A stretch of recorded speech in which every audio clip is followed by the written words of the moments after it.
তারিখ 12 জানুয়ারি 2026। এখন জানিয়ে দিচ্ছি আজকের সারা দেশের আবহাওয়ার সর্বশেষ খবর। কে কোন জেলা থেকে দেখছেন অবশ্যই কমেন্ট করে জানাবেন। আজও সারা দেশে শীতের প্রভাব অব্যাহত থাকবে। দেশের অধিকাংশ এলাকায় আবহাওয়া শুষ্ক থাকবে। ভোর থেকে সকাল পর্যন্ত অনেক জায়গায় কুয়াশা দেখা যেতে পারে, বিশেষ করে উত্তর ও উত্তর পশ্চিমাঞ্চলে। সকালের দিকে কুয়াশার কারণে কিছু এলাকায় দৃশ্যমানতা কম থাকতে পারে। দিনের বেলায় আকাশ বেশিরভাগ জায়গায় পরিষ্কার থাকবে এবং রোদের দেখা মিলবে। এখন আসি বৃষ্টিপাতের বিষয়। আজ 12 জানুয়ারি সারা দেশে বৃষ্টিপাতের কোনো সম্ভাবনা নেই। দেশের কোথাও হালকা, মাঝারি কিংবা ভারী বৃষ্টির আশঙ্কা নেই। আকাশ কোথাও কোথাও আংশিক মেঘলা থাকতে পারে, তবে তা থেকে বৃষ্টি হওয়ার সম্ভাবনা খুবই কম। ফলে আজও সারা দেশে বৃষ্টিহীন ও শুষ্ক আবহাওয়া বজায় থাকবে।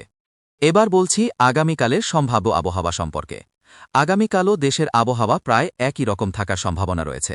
সকালবেলা কুয়াশা থাকতে পারে, তবে বেলা বাড়ার সঙ্গে সঙ্গে কুয়াশা কেটে যাবে। বড় ধরনের কোনো আবহাওয়াগত পরিবর্তনের সম্ভাবনা নেই। এখন আসি তাপমাত্রার বিষয়ে।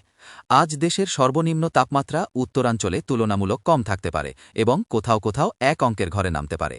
ঢাকাসহ মধ্যাঞ্চলে সকাল ও রাতের দিকে ঠান্ডা বেশি অনুভূত হবে। দিনের বেলায় সর্বোচ্চ তাপমাত্রা সামান্য বাড়লেও শীতের অনুভূতি বজায় থাকবে। দিন ও রাতের তাপমাত্রায় বড় কোনো পরিবর্তনের সম্ভাবনা নেই। এবার জেনে নেই বিভাগভিত্তিক আবহাওয়ার অবস্থা। ঢাকা বিভাগে সকালে কুয়াশা থাকবে, দিনভর আবহাওয়া শুষ্ক থাকবে এবং বৃষ্টির কোনো সম্ভাবনা নেই। রাজশাহী ও রংপুর বিভাগে শীত বেশি অনুভূত হবে, কুয়াশা ঘন হতে পারে এবং শৈত্যপ্রবাহের প্রভাব থাকতে পারে।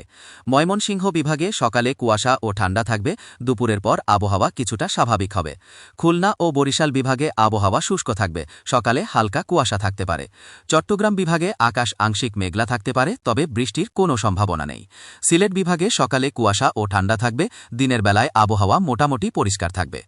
সবশেষে বলা যায়, আজ 12 জানুয়ারি সারা দেশে শুষ্ক ও শীতল আবহাওয়া বিরাজ করবে। বৃষ্টিপাতের কোনো সম্ভাবনা নেই। সকালবেলা কুয়াশার কারণে যানবাহন চলাচলে সবাইকে সতর্ক থাকার পরামর্শ দেওয়া হচ্ছে। শীত থেকে বাঁচতে গরম কাপড় ব্যবহার করুন এবং শিশু ও বয়স্কদের প্রতি বিশেষ যত্ন নিন। এই ছিল আজকের আবহাওয়ার আপডেট। সবাই ভালো থাকবেন, সুস্থ থাকবেন। ধন্যবাদ।